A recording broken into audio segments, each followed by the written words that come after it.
Honorable Senators, the Commonwealth is one. We are all members of one body. The welfare of the weakest and the welfare of the most powerful are inseparably bound together. Industry cannot flourish if labor languish. Transportation cannot prosper if manufacture declines. The general welfare cannot be provided for in any one act, but it is well to remember that the benefit of one is the benefit of all. And the neglect of one is the neglect of all. The suspension of one man's dividends is the suspension of another man's pay envelope. Men do not make laws. They do but discover them. Laws must be justified by something more than the will of the majority. They must rest on the eternal foundation of righteousness. That state is most fortunate in its form of government, which has the aptest instruments for the discovery of laws. Courts are established not to determine the popularity of a cause, but to adjudicate and enforce rights. No litigant should be required to submit his case to the hazard and expense of a political campaign. No judge should be required to seek or receive political rewards. The courts of Massachusetts are known and honored wherever men love justice. Let their glory suffer no diminution at our hands. The electorate and judiciary cannot combine. A hearing means a hearing. When the trial of causes goes outside the courtroom, Anglo-Saxon constitutional government ends.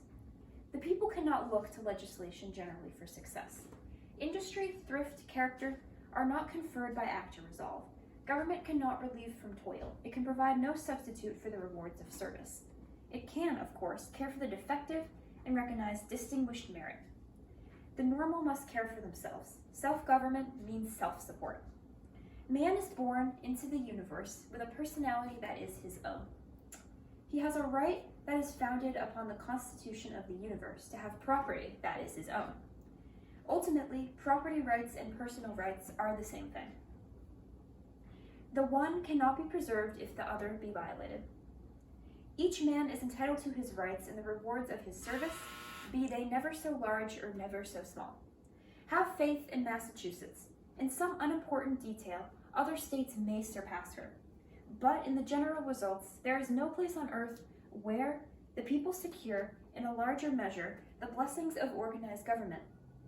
And nowhere can those functions more properly be termed self-government. Do the day's work. If it be to protect the rights of the weak, whoever objects, do it. If it be to help a powerful corporation better to serve the people, whatever the opposition, do that. Expect to be called a stand-patter, but don't be a stand-patter. Expect to be called a demagogue, but don't be a demagogue. Don't hesitate to be as revolutionary as science. Don't hesitate to be as reactionary as the multiplication table.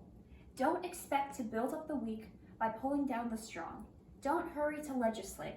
Give administration a chance to catch up with legislation. We need a broader, firmer, deeper faith in the people. A faith that men desire to do right, that the Commonwealth is founded upon a righteousness which will endure.